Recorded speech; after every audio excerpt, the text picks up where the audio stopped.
চীন সম্রাটের প্রাসাদের মতো চমৎকার প্রাসাদ পৃথিবীতে আর একটিও ছিল না। আগা গোড়া মিহি চীনেমাটির তৈরি, এমনই পাতলা যে এতটুকু ছুলেই বুঝি ভেঙে পড়ে। বাগানে ছিল দুনিয়ার যত সেরা ফুল। সবচাইতে সুন্দর ফুলগুলোর গায়ে আবার ছোট ছোট রূপোর ঘণ্টি বাঁধা থাকত, তাই টুং টাং শব্দ কানে গেলে ফুলের দিকে একবার না চেয়ে পাশ ফিরে কারো যাবার উপায় ছিল না। বাস্তবিকই চীন সম্রাটের বাগানের সব কিছু সাজানো গোছানো নিখুঁত। তার উপর এত বড় বাগান যে মালিরাও জানত না কোথায় তার শেষ। কিন্তু কেউ যদি হাঁটতে হাঁটতে বাগানের সীমানা ছাড়িয়ে যেত, দেখতে পেত তারপরে ঘন বন, তার গাছগুলি কি উঁচু, আর তারপরেই সমুদ্র। বন একেবারে সাগর তীর অবধি নেমে গেছিল। সে সাগরের জল কি গভীর, কি ঘন নীল। বড় বড় জাহাজগুলি বনের গাছতলার কাছ ঘেঁষে ভেসে যেত। গাছের ডালপালার মধ্যে একটি নাইটিঙ্গেল পাখি থাকত। সে পাখি এমনই মধুর সুরে গান গাইত যে রাতে যখন জেলেরা মাছ ধরার জাল নিয়ে বেরুত, সে স্বরের রেশ কানে গেলেই হাজার কাজ ফেলে তারা চুপ করে দাঁড়িয়ে গান শুনত। পৃথিবীর সব দেশ থেকে ভ্রমণকারীরা সম্রাটের রাজধানীতে আসত। শহর প্রাসাদ বাগান যা দেখত তারই সুখ্যাতি করত।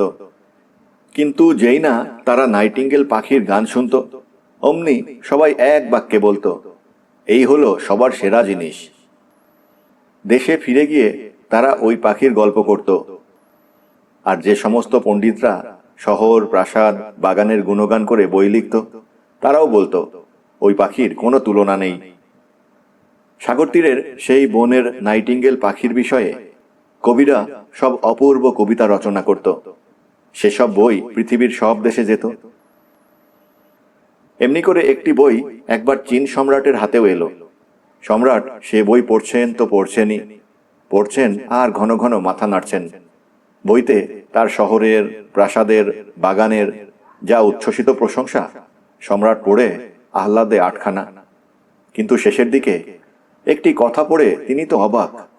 বইতে লিখেছে, কিন্তু সেখানকার সব জিনিসের সেরা জিনিস হলো ওই নাইটিঙ্গেল পাখি। সম্রাট বললেন, এ আবার কি মাথা মুন্ডু লিখেছে? নাইটিঙ্গেল আবার কি? এমন কথা তো কখনো শুনিনি, জানিও নি। আমার সাম্রাজ্যে শুধু তাই কেন, আমারই বাগানে এমন পাখি আছে, অথচ আমি সে কথা কখনো শুনিনি। বাস্তবে কি বই পড়ে কত কিছু শেখা যায়। অতএব প্রধানমন্ত্রীর ডাক পড়ল। তিনি এমনই হোমরা চোমরা ব্যক্তি বিশেষ যে সাধারণ লোক তার সঙ্গে কথাই বলতে পারত না। যদি বা সাহস করে কেউ কিছু জিজ্ঞাসা করত, তার একমাত্র উত্তর ছিল, দুস, তাকে তো আর কিছু উত্তর বলা চলে না। সম্রাট বললেন, শুনছি নাকি এখানে নাইটিঙ্গেল নামে এক আশ্চর্য পাখি আছে। আমার গোটা সাম্রাজ্যে তার গানের মতো মূল্যবান জিনিস নাকি আর কিছু নেই। তার কথা আমাকে বলা হয়নি কেন? প্রধানমন্ত্রী তো অবাক। সে কি কথা, আমি তো কোশমিনকালেও তার নামও শুনিনি। সে তো কখনো রাজসভায় হাজিরা দেয়নি জনাব। সম্রাট বললেন, আমার ইচ্ছা আজ সন্ধ্যাবেলায় সে আমার কাছে এসে গান শোনাক। আমার কি আছে না আছে সারা পৃথিবীর লোকে জানে, অথচ আমিই জানি না। প্রধানমন্ত্রী বললেন, কি জানি, আমি তো তার বিষয়ে কিছুই শুনিনি মহারাজ। খুঁজে দেখব, পাবো নিশ্চয়ই। কিন্তু পাবেটা কোথায়? প্রধানমন্ত্রী এখানকার সিঁড়ি বেয়ে ওঠেন, ওখানকার সিঁড়ি বেয়ে নামেন। এখানে সভাঘরে দেখেন, ওখানে দালানে দেখেন। কত লোকের সঙ্গে দেখা হয়, কেউ নাইটিঙ্গেলের নামও শোনেনি। অগত্যা সম্রাটের কাছে ফিরে গিয়ে বললেন, ওই লোকটা আগাগোড়া বানিয়ে লিখেছে। বইয়ে যা কিছু লেখে জাহাপনা যেন তার সব বিশ্বাস না করেন, কারণ তার অনেকখানি স্রেফ মন গড়া। সম্রাট বললেন, তা বললে হবে কেন? যে বইতে ও কথা লেখা আছে সে বই মহামান্য জাপান সম্রাট আমাকে পাঠিয়েছেন, কাজেই কথাটা মিথ্যে হতে পারে না। মোট কথা আমি নাইটিঙ্গেলের গান শুনতে চাই। তাকে আজ সন্ধ্যায় এখানে উপস্থিত হতে হবে, না হলে সভা শুদ্ধ সকলকে বেত মারা হবে। বেজায় ঘাবড়ে গিয়ে প্রধানমন্ত্রী আবার সিঁড়ি বেয়ে উঠলেন, সিঁড়ি বেয়ে নামলেন। সভাঘর দেখলেন, দালান দেখলেন। সঙ্গে সঙ্গে সভার অর্ধেক মানুষও দৌড়োদৌড়ি করতে লাগলো, কারণ বেদ খাবার শখ একজনেরও ছিল না। সেই আশ্চর্য নাইটিঙ্গেল পাখি সম্বন্ধে কত প্রশ্নই না করা হলো। আশ্চর্যের বিষয় যে দুনিয়া শুদ্ধ সবাই তার কথা বলে, আর সভার কেউ কিচ্ছু জানে না। অবশেষে রান্নাঘরে একটা বেজায় গরিব ছোট মেয়ের সঙ্গে তাদের দেখা হলো। সেই মেয়ে বলল, আরে হ্যাঁ হ্যাঁ, ওই পাখি আমার খুব চেনা। আহা, কি মিষ্টি গান গায়। রোজ সন্ধেবেলা আমি এখানকার পাতকুড়ুনি নিয়ে যাই আমার রুগ্ন মায়ের জন্য। মা থাকে সমুদ্রের ধারে। ফেরবার সময় ছোট বোনটাতে একটু জিরিয়ে নেই, আর সেই সময় নাইটিঙ্গেল পাখির গান শুনতে পাই। শুনে আমার চোখে জল আসে। প্রধানমন্ত্রী বললেন, শোনো শোনো পাকশালের দাসী, আমাদের যদি নাইটিঙ্গেল পাখির কাছে নিয়ে যেতে পারো, রান্নাঘরে তোমাকে ভালো চাকরি পাইয়ে দেব। ওকে যে আজ সন্ধ্যায় রাজসভায় হাজিরা দিতে হবে। তারপর তারা সবাই মিলে যে বনে নিত্যি নাইটিঙ্গেল গান গাইত সেখানে গিয়ে উপস্থিত হলো। সঙ্গে গেল রাজসভার অর্ধেক লোক। যাবার পথে একটা গরুকে হাম্বা হাম্বা করে ডাকতে শোনা গেল। তাই শুনে রাজসভার ছোকরা অনুচররা বলে উঠল, ওই যে শেষটা সত্যিই পাওয়া গেল, কিন্তু অতটুকু জানোয়ার এমনই জোরে ডাকে, কোথায় যেন আগে শুনেছি এই রকম ডাক। পাকশালের ছোট দাসী বলল, না না, ও তো গরুর ডাক, এখনো ঢের পথ বাকি। পুকুরে ব্যাঙ ডাকছিল। রাজসভার প্রধান পুরোহিত বললেন, আহা, ওই তো, ঠিক যেন মন্দিরে ছোট ছোট ঘন্টা বাজছে। পাকশালের ছোট দাসী বলল, আগে না, ও তো ব্যাঙ, তবে আর বেশি দেরি নেই। তারপর নাইটিঙ্গেল পাখির গান শোনা গেল। ছোট দাসী বলল, ওই তো, শোনো শোনো। গাছের ডালে বসা ছোট একটা ছাই রঙের পাখিকে দেখিয়ে বলল, ওই যে ওইখানে। প্রধানমন্ত্রী বললেন, এও কি সম্ভব? এমনটা আমি ভাবতে পারিনি। কি সাদাসিধে চেহারা, হোমরা চোমরা, এত লোক দেখে হয়তো রং বদলেছে। পাকশালের ছোট দাসী ডেকে বলল, ওগো ছোট নাইটিঙ্গেল, আমাদের মহানুভব সম্রাটের বড় ইচ্ছা, তুমি তাকে গান শোনাও। নাইটিঙ্গেল বলল, খুব খুশি হয়েই শোনাবো। এই বলে এমনই মধুর স্বরে গান গাইতে লাগলো যে শুনে সবাই মুগ্ধ হলো। প্রধানমন্ত্রী বললেন, শুনে মনে হয় যেন কাঁচের ঘন্টা বাজছে। আহা, দেখো দেখো, ওই অতটুকু গলাটি কেমন নড়ছে। আগে কখনো ওর গান শুনিনি। এ কি অদ্ভুত ব্যাপার। সভা জমাবে ভালো। নাইটিঙ্গেল বলল, সম্রাটকে আরো গান শোনাবো? ও ভেবেছিল ওদের সঙ্গে বুঝি সম্রাটও আছেন। প্রধানমন্ত্রী বললেন, হে মহিমাময়ী নাইটিঙ্গেল, আমি আপনাকে আজ সন্ধ্যাকালে রাজসভার এক বিশেষ অনুষ্ঠানে নিমন্ত্রণ করতে এসেছি। সম্রাট আপনার গান শুনলে বড়ই আনন্দ লাভ করবেন। নাইটিঙ্গেল বলল, কিন্তু সবুজ গাছপালার মধ্যে আমার গান আরো ভালো শোনাই। তবু সম্রাটের ইচ্ছার কথা শুনে খুশি হয়েই সে ওদের সঙ্গে চলল। সুসজ্জিত প্রকাণ্ড সভাঘরে সম্রাট বসেছেন। ঘরের মাঝখানে নাইটিঙ্গেল পাখির জন্য সোনার দাঁড় প্রস্তুত। সভাসদরা সকলে উপস্থিত। পাকশালের ছোট দাসীও দরজার পেছনে দাঁড়াবার অনুমতি পেয়েছে। এমনকি সে ভালো পদ পেয়েছে, উপাধি পেয়েছে, পাক পরিচারিকা হয়েছে। যে যত ভালো পারে সেজে গুজে এসেছে। সবার চোখ রয়েছে ছাই রঙের খুদে পাখিটার উপর। মাথা নেড়ে সম্রাট তাকে গান শুরু করার ইশারা দিলেন। অমনি সে যে কি মধুর গান ধরল, সম্রাটের দু চোখ জলে ভরে এলো। গাল বেয়ে সে জল গড়িয়ে পড়ল। তারপর পাখি আরো মিষ্টি গলায় গান গাইতে লাগলো। যারা শুনল তাদের সকলের মনের মূলে গিয়ে নাড়া দিল। সম্রাট এত খুশি হলেন যে তখনই হুকুম করলেন, নাইটিঙ্গেলকে এখনই আমার সোনার চটিজোড়া দেওয়া হোক, গলায় ঝুলিয়ে রাখুক। নাইটিঙ্গেল কিন্তু ধন্যবাদ জানিয়ে বলল যে সম্রাটের কাছ থেকে তার যথেষ্ট পুরস্কার লাভ হয়ে গেছে। সম্রাটের চোখে জল দেখলাম, তার চাইতে বেশি আর কি পেতে পারি। সম্রাটের চোখের জলের যে অনেক দাম। এই বলে মিষ্টি মধুর স্বরে সে আবার গান ধরল। সভায় যত মহিলা ছিলেন তারা বললেন, বাহ, দিব্যি খোশকায়দা চাললো দেখছি।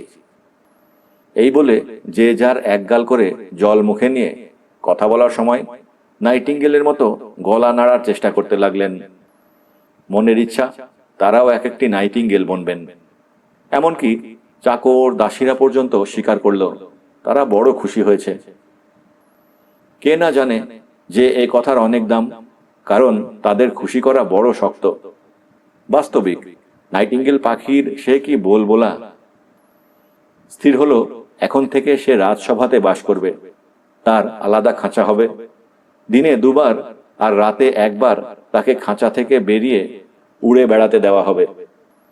12 জন বান্দা ঠিক হলো নাইটিঙ্গেল পাখির পায়ে রেশমি সুতো বেঁধে তার এক মাথা ধরে রাখবে। বলা বাহুল্য, সুতো কখনো হাত ফসকাতো না। শহরময় কেবল সেই আশ্চর্য পাখির গল্প।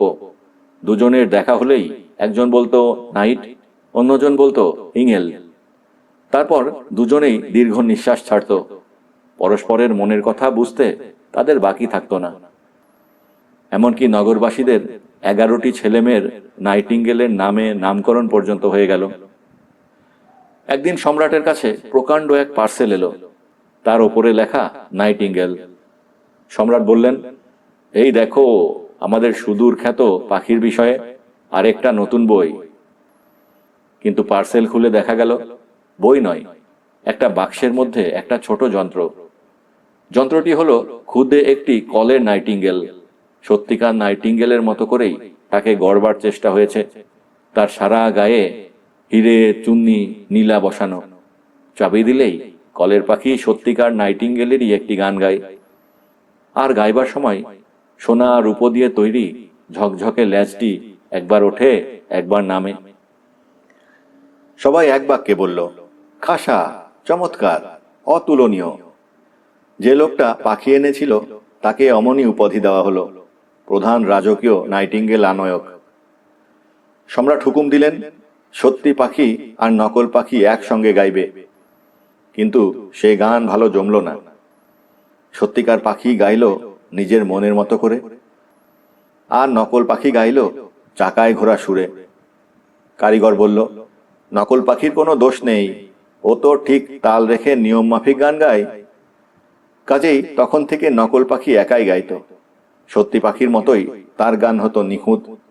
তার উপর কি চমৎকার দেখতে, মণি মাণিক্যের মতো পালকগুলি ঝলমল করে। ওই একটিমাত্র গান 33 বার গেয়েও পাখি ক্লান্ত হয় না। সভার সবাইও আরো বারে বারে শুনতে রাজি। সম্রাটের ইচ্ছা এবার সত্যিকার নাইটিঙ্গেল কিছু গাক। কিন্তু সে কোথায়? কেউ খেয়াল করেনি কখন সে খোলা জানালা দিয়ে উড়ে গেছে তার সাধের সবুজ বনে। সম্রাট বললেন, এর মানে কি? সভাসদরা পাখিকে গালমন্দ করতে লাগলো। সবাই বলল, পাখি বড় নেমক হারাম। তারপর বলল, সে যাই হোক, ভালো পাখিটাই তো থেকে গেছে। এই বলে তারা 34তম বারের মতো সেই একই গান শুনল। তবুও সুরটি ঠিক মতো শেখা হলো না, বড় কঠিন। কারিগর নিজের পাখির উচ্ছ্বসিত প্রশংসা করল। বলল, সত্যিকার নাইটিঙ্গেলের চেয়ে তার কলের পাখি সব দিক দিয়ে 100 গুণে ভালো। কারিগর বলল, কারণ বুঝলেন, সত্যিকার পাখি কখন কি করে বসে তারই বা বিশ্বাস কি। কিন্তু আমার এই নকল পাখি ধরা বাঁধা নিয়ম মাফিক চলে, গাইবেও ওই একভাবে, একটুও ইদিক উদিক হবে না। এ তো সহজেই প্রমাণ করা যায়। যন্ত্রপাতিগুলি সব খুলে ফেলা যায়, কলকবজা সবাই দেখতে পাবে, কোন চাকা কোথায় থাকে, কে কেমন ঘোরে, এক চাকা লেগে আরেক চাকা কেমন চলে। সবাই বলল, হ্যাঁ হ্যাঁ, ঠিক তাই, আমাদেরও সেই মত। কারিগর তখন পরের রবিবার সাধারণ লোকদের পাখি দেখাবার অনুমতি চাইল। সম্রাট বললেন, নিশ্চয়ই, ওরাও গান শুনুক। তাই শুনল ওরা তার পরের রবিবার। শুনে সবাই সে যে কি খুশি, যেন সবাই মিলে চা খাচ্ছে। চা খেতে পেলেই চীন দেশের লোকদের ফুর্তি লাগে। শুধু সেই যে জেলে, যে সবার আগে সত্যিকার নাইটিঙ্গেলের গান শুনেছিল, সে বলল, শুনতে বেড়ে প্রায় সত্যিকার পাখিটার মতো, কিন্তু কি যেন একটা বাদ পড়ে যাচ্ছে, ঠিক বুঝতে পারছি না কি সেটা। সত্যিকার নাইটিঙ্গেলকে সাম্রাজ্য থেকে নির্বাসন দেওয়া হলো। সম্রাটের শয্যার পাশে রেশমি গদির উপর নকল পাখির জায়গা হলো। পাখির চারিদিকে তার পাওয়া কত উপহার, সোনা দানা, রতন, মানিক, মণি। তাকে সম্মানিত পদ আর উপাধি দেওয়া হলো মহামান্য রাজরাজ্যেশ্বর মধুরেন সমাপয়েং গায়ক। কারিগর তার পাখি সম্বন্ধে 25 খণ্ডের বই লিখল। তার মধ্যে চীন ভাষার যত দুর্বোধ্য খটমটো লম্বা লম্বা কথা ছিল সব পুড়ে দিল। কাজে কাজেই সবাই বলল তারা বই পড়েছে এবং সব বুঝতে পেরেছে। নইলে যে মুশকিল, ওরা কত মুখ্যু, সব প্রমাণ তো হয়েই যাবে, উপরন্তু হয়তো বেতও খেতে হবে। 1 বছর এইভাবে চলল। সম্রাট, সভাসদরা আর চীন দেশের সব লোকদের নকল পাখির গানের পদ আর স্বর মুখস্থ হয়ে গেল। ঠিক সেই জন্যেই গানটা তারা অমন উপভোগ করত। তারাও যে সঙ্গে সঙ্গে গাইতে পারত। রাস্তার ছোকরারাও গান ধরত। এমন সময় একদিন সন্ধেবেলায় সম্রাট বিছানায় শুয়ে আছেন। পাখি গলা ছেড়ে গান গাইছে। এমন সময় পাখির পেটের মধ্যে টং করে শব্দ হলো। তারপরেই কুর করে কি যেন ছেড়ে গেল। চাকাগুলো এলোমেলো ঘুরতে লাগলো। পাখি চুপ। সম্রাট তাড়াতাড়ি বিছানা থেকে লাফিয়ে উঠে প্রধান বদ্যিকে ডেকে পাঠালেন, কিন্তু সে এসেই বা করবেটা কি? তখন এক ঘড়ি তৈরিওয়ালাকে আনা হলো।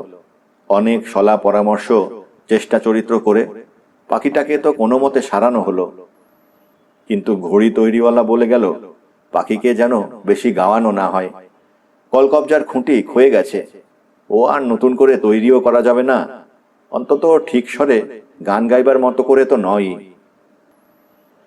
দেশ জুড়ে হাহাকার উঠল। এখন থেকে নকল পাখি সারা বছরে মাত্র একবার গান গায়, তাতেও আবার অসুবিধে কত। অবশ্যই কারিগর বড় বড় কথা ভরা ছোটখাটো একটা বক্তৃতা দিয়ে বলল যে পাখির কিছু হয়নি, আগের মতোই ভালোই আছে। অগত্যা সকলকেই মেনে নিতে হলো যে পাখির কিছুই হয়নি। এমনি করে 5 বছর কেটে যাবার পর সমস্ত দেশের উপর শোকের ছায়া নেমে এলো।